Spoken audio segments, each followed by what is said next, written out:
जंगलात मनसोक्त फिरत असे. एके दिवशी ते सर्वजण वनविहार करत होते.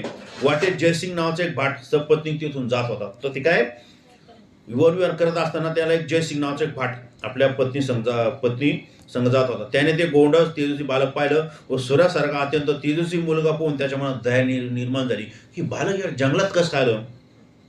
त्यांनी मनात विचार केले, या निरागस बालकाला आई वडिलांची जंगलात का सोडून दिलेलं असेल, की या बालकाला का सोडून दिलं असेल. जयसिंगला पाहून ती हरणे पळू लागली.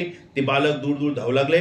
जयसिंग त्याला अत्यंत हुशारीने त्याला पकडले. म्हणे, अरे बाळ, तू भिवू नको, तुझे आई वडील कुठे ते सांग. म्हणे, भिवू नको, तुझे आई वडील कुठे ते सांग, मी तुला स्वतः तेथे नेऊन पोहोचवतो. हे ऐकलं बाला आणखीन जोरात रडू लागले. जयसिंग पुन्हा मला, तू का बरं असं व्यर्थ असतो घालवतोस तू, हा मी तुझा काका, चल मला तुझं घर दाखव. तरी पण तो रडतच होता. जयसिंगला वाटले याला आता बोलता येत नसेल, म्हणून त्याने त्याला कडून घेतलं व तिथून निघाले. जयसिंग, त्याची पत्नी, सापडेला मुलगा तिघेही भ्रमण करीत शंभू महादेवाच्या मंदिरात आले. त्या मुलाला घेऊन नंतर महादेवाच्या पवित्र स्थान जी काशी क्षेत्र तिथे आले. तेथील भगीरथी नदी त्यानं स्नान केलं व मुलाला स्नान घातलं. नंतर ते उमापती दर्शन घेण्यासाठी देवळात गेले. दर्शन घेताना त्याच्या भगवान देवादेव महादेवाच्या पिंडीतून ज्या शब्द ऐकू आला, त्या जयसिंग भाटला, यावे यावे भर्तरीनाथ यावे असं म्हणल्यावर, तर तुम्ही अवतार घातला ते उत्तम झाले. हे शब्द ऐकलं जयसिंगला आणलं की हा बालक कोणी साधारण नाही नसून प्रत्येक देवाचा अवतार आहे. त्याने आपल्या पत्नी स्वरूपात त्या मुलाला सांगितले, आपण याला भरतरी आजपासून नाव ठेवू, तू याला आजपासून मुलगाच मान आणि त्याचं आपण काय करू, संगोपन करू. याचं नाव भरतरीनाथ ठेवू. भरतरी हळूहळू लहानचा मोठा होऊ लागला. जो भरतरीनाथ तो हळूहळू मोठा होऊ लागला. तो गावातील सर्व मुलांना प्रजा बनवून आपण काय स्वतः राजा बनत असेल. त्याचा अखेर अतिशय आवडेल. एके दिवशी खेळ खेळताना भरतरी जमिनीवर जोरात आपटला व बेशुद्ध पडला. त्याचे डोळे पांढरे झाले. इतर मुलाला वाटले भरतरीनाथाने आपल्या ही लोकांची यात्रा संपवली. मग आता जयसिंग भाट त्याला घरी घेऊन गेला. कोणाला? भरतरीनाथाला. भरतरीनाथाने आपली ही लोकांची यात्रा संपली असं वाटलं खाली पडणार. मग भिवून सर्व मुले आपापल्या घरी पळली. बिचारा भरतरी तेथे एकटाच निपुचित बेश अवस्थेत पडलेला होता. भरतरी बेश अवस्थेत पडलेला सूर्याने पाहिलं. सूर्याने पित्याच्या मायेने त्याला आपल्या हृदयाशी धरलं. त्याच्या अंगातून रक्तप्रवाह थांबवला. त्याला शुद्धीर आणलं. नंतर सूर्याच्या तेजामध्ये शरीर जसे तसे पुन्हा झाल्यानंतर सूर्याच्या विप्राचा वेळ धारण करून भरतीला त्याच्या घरी रेणुकडे आणून सोडलं. त्याने त्या ब्राह्मणाला विचारलं, आपण कोण आहात, कुठून आलेला आहे.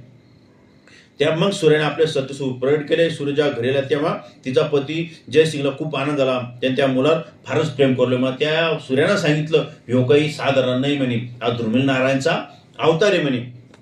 ध्रुमिल नावाचा धारण की नवनाथापैकी एक म्हणे. त्यानंतर एके दिवशी काशीहून दुसऱ्या गावाला जाण्यासाठी जयसिंग भरतरी जयसिंगची पत्नी रेणुका चालली होती दुसऱ्या गावाला जाण्यासाठी.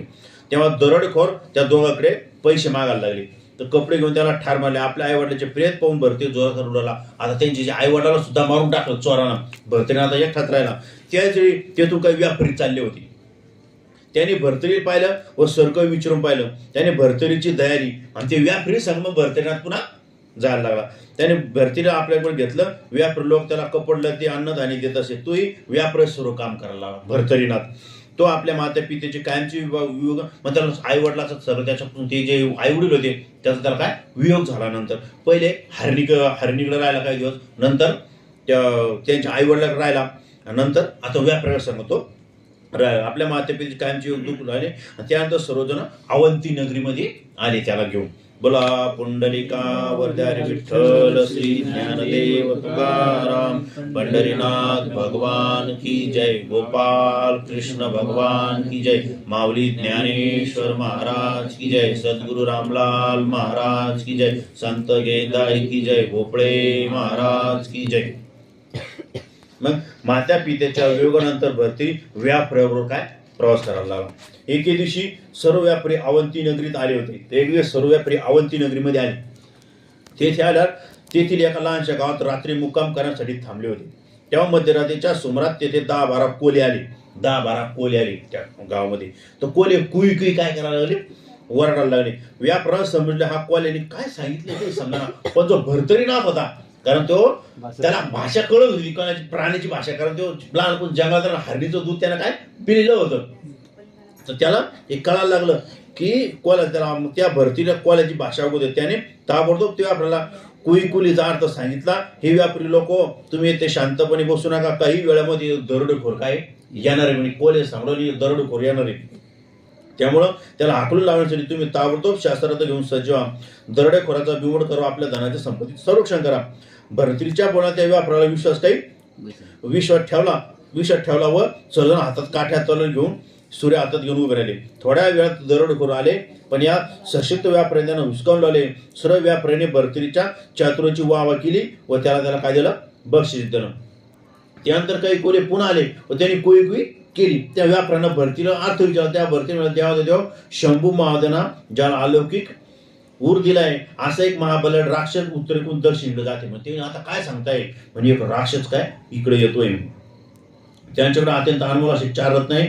त्याला जो ठार करेल ती रत्न त्याला 4 प्राप्ती, त्याला जो मारेल ते एक रत्न त्याला भेटतील. हे सर्व माहिती भरती व्यापाऱ्यांना सांगत असताना तिथून जाणाऱ्या विक्रमराजाने हळूच ऐकली. तिथून जाणार ते विक्रमराजाने ते ऐकलं. सर्व शस्त्र घेऊन तो विक्रम राजा राक्षसात मारण्यासाठी सज्ज झाला. हा राक्षस म्हणजे पूर्वीचा चित्र. हा राक्षस आता ही जरा मोठा आहे आणि या अध्यामध्ये कथा आहे. मग ही कथा समजून त्याची दुसरी कथा आहे, थोडं लक्ष द्या. तर मग तो जो राजा होता तो राक्षस जो होता तो काय चित्रमा गंधर्व राक्षस होता. तो स्वर्गात सुख संपत्ती आणत होता.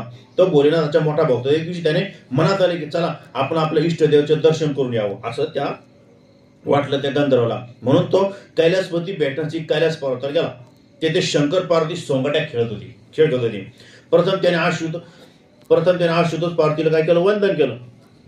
त्रिनेत्रधारी शिवाने त्याला तेथे शेजारी बसल्याला सांगितलं, म्हणी आम्ही खेळतो तू बघ म्हणे. थोड्या वेळात गणेशाच्या मातेने डाव जिंकला व दोघांमध्ये दानविषयी वादावादी सुरू झाली. दोघांमध्ये खेळायला लागले तर ते पार्वती त्याच्यामध्ये जिंकली पार्वती. तेव्हा खऱ्या परिस्थितीत दोघांनी चित्रमाला विचारलं, सांग म्हणे ते शंकराने मी जिंकला, पार्वती म्हणे मी जिंकलो. तेव्हा शंकराच्या बाजून त्याला खोटं उत्तर दिलं, म्हणजे शंकर जिंकले पार्वतीने जिंकली म्हणे. तो खोटं बोलला. तेव्हा पार्वतीमध्ये त्याला क्रोध आणा झाला आणि त्याने चित्रमा शाप दिला की जाय तू पार्वती समोर मुद्दाम खोटं बोला. आता